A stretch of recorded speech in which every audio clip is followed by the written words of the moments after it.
मंगलम भगवान विष्णु मंगलम गरुड़ध्वज मंगलम पुंडरीकाक्ष मंगलाय तनोहरि। मित्रों नमस्कार, आप सब ठीक ही होंगे।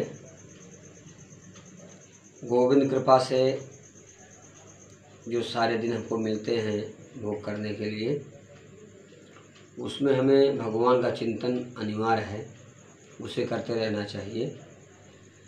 क्योंकि सबका विकल्प तो है मित्रों, लेकिन भजन का विकल्प नहीं है।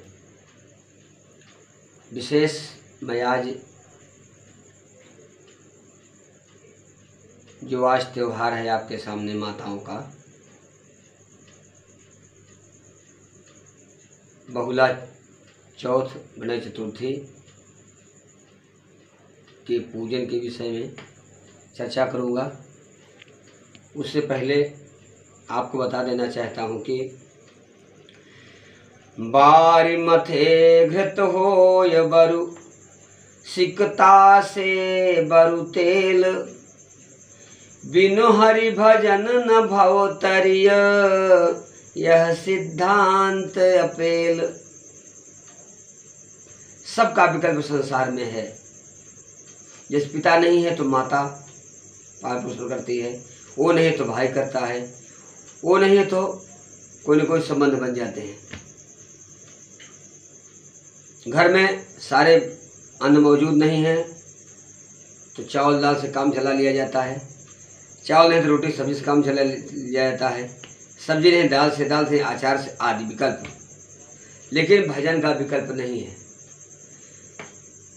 गोस्वामी जी ने यहाँ तक कह दिया, बार मन होता है पानी, पानी मथने से घी निकल सकता है, निकलता नहीं है, हो सकता है निकल आए। सिकता से बरु तेल, सिकता मन होता है बालू, बालू मथने से तेल निकल सकता है, निकलता नहीं है, हो सकता है निकल आए। लेकिन भगवान के भजन बिना संसार सागर से तार हम आप नहीं हो सकते हैं, तर नहीं सकते हैं। इसलिए आज का व्रत भी इसी प्रकार का है। हम सब संसार के जो जीव हैं भगवान के अंश हैं। जैसे पत्थर का टुकड़ा, पत्थर का बालू बना देना, इकट्ठा करना तो पत्थर। ईश्वर अंश जीव अविनाशी, चेतन अमल सहज सुख राशि। माया के वजह से, माया मतलब होता है ये हमारा है, ये हमारा है, ये हमारा हो जाए, ये हमारा हो जाए तो हम खुश हो जाएंगे, और जब हो जाता है तो और दुखी हो जाता है आदमी। कहने का भाव, भगवान के प्रति समर्पित रहना ही तुम्हारा आपका उत्थान है, तुम्हारा उत्थान है। इन सब चीज को इकट्ठा करके उत्थान नहीं होता है।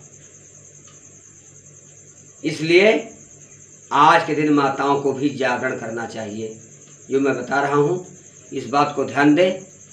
व्रत तो करना ही चाहिए, ठीक है, करती भी हैं, मन से करती हैं, कुछ नहीं खाती पीती हैं, व्रत बढ़िया से कर लेती हैं, लेकिन जीवन की समस्याओं को निदान नहीं कर पाती। यही पर मामला फंस जाता है। ऐसी क्या समस्या आती है? महाराज व्रत तो बढ़िया से कर रहे हैं, हमारा काम क्यों नहीं हो रहा है? उसकी एक विधि होती है किसी भी व्रत की। कहीं भी चलने की विधि होती है, नियम होते हैं। कहीं कोई शहर में बाएं जाते हैं, कोई शहर में दाएं जाते हैं। कब किधर चलें, कैसे चलें, विधियां। बिना विधि के कोई भी व्रत पूजन निरर्थक होता है। जैसे भोजन को अगर चबाएं नहीं, लीलते जाएं पानी से, तो क्या करेगा? वो रोक देगा। ऐसे बिना व्रत, क्षमा, बिना विधि का पूजन और व्रत अच्छा नहीं होता है। वो भी विशेष रूप से त्योहारों में उनकी विधि जानना अनिवार्य होती है। शास्त्रीय ढंग से जो व्रत के नियम हैं, शांत रहने के नियम हैं, क्रोध नहीं करना होता है इन व्रतों में। नित्य प्रति की भांति स्नान करें, गाय बछड़े सिंह का पूजन करें। मैं कल कथा आपको बता चुका हूँ, कल के वीडियो में देख लीजिएगा। आज बताऊंगा तो काफ़ी लंबा हो जाएगा, फिर आप लोग देखते नहीं हैं, इसलिए कम से कम समय बताता हूँ। गाय बछड़े सिंह का पूजन करें। बहुला नाम की गाय जो बैकुंठ से नंदनी रूप में बनकर आई थी, उनका पूजन करें। क्यों करें? क्योंकि गाय ने आज गाय माताओं का मान बढ़ाया, अपना वचन मनवा करके सिंह के सामने। सिंह घेर लिया था, माता ने हाथ जोड़कर प्रार्थना की, मैं बच्चों को दूध पिला के आऊँगी, आप मुझे तब खा लीजिएगा। सिंह नहीं माना, जैसे तैसे माना। बहुला नाम की गाय गौशाला गई, बच्चों दूध पिलाई, आई। सिंह प्रसन्न हो गया उसके बातों से, उसकी प्रतिज्ञा से। कहा ठीक है जाओ। ये कथा मैं आपको पिछली वीडियो में बता चुका हूँ।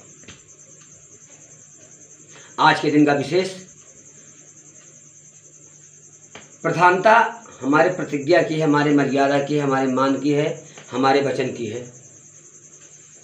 माताओं को या पुरुषों को व्रत में कभी अशुभ नहीं बोलना चाहिए। दिन भर तो व्रत रहती हैं, शाम को कटाजूट से फान देती हैं अगर कुछ गड़बड़ी हो गई तो। व्रत मतलब होता है संतुष्टि। हमारे पूजन से, हमारे व्रत से, हमारे संकल्प से गोविंद संतुष्ट हो, हमारे परिवार का हमारा भला करे, भाव इतना ही है। कई कई घरों में देखा हूँ सामान्य प्रधान होता है, समान नहीं तो पूजन बेकार। समान की आवश्यकता तब होती है जब आप समान का पूजन कर रहे हो, आप भगवान का पूजन कर रहे हैं। अगर एक आध समान कम हो गया तो कोई बात नहीं, हमारा मेन समर्पण भगवान के प्रति होना चाहिए। समान प्रयास करना चाहिए पूजन के विधि का। हल्दी, चंदन, अष्टगंध, रोली, माला, प्रसाद, धूप, दीप की व्यवस्था करना चाहिए। पर अगर कुछ कम हो जाए तो उसके लिए परिवार को या पति को या बच्चे को ताड़ना ना दे, क्योंकि आपका व्रत का फल निकल जाता है। जो भी पहले आप प्रयास कर लीजिए, नहीं हो पा रहा है तो गोविंद का ऊपर छोड़ दीजिए। पूजन की विधि इस प्रकार से है आज की बहुला चौथ की। चंद्रमा उदय का समय रात के 9:13 में है। उससे पहले 1 घंटा पहले पूजन सामग्री व्यवस्था कर ले। उस समय तत्काल नहीं बताया जाता, तत्काल बताने से सारी स्थितियां बिगड़ जाती हैं। कैसे बिगड़ जाती हैं आप जानते ही हैं। जब तत्काल कोई काम करते हैं तो हो नहीं पाता है। कोई काम के लिए हम 1 दिन पहले सोचते हैं तब हो पाता है, क्योंकि भगवान का काम है। हम अपने चलने के लिए तो नाना प्रकार के वस्त्र आभूषण इकट्ठा करते हैं, शादी में 2 साल पहले से ही नाना प्रकार की नौटंकी करके।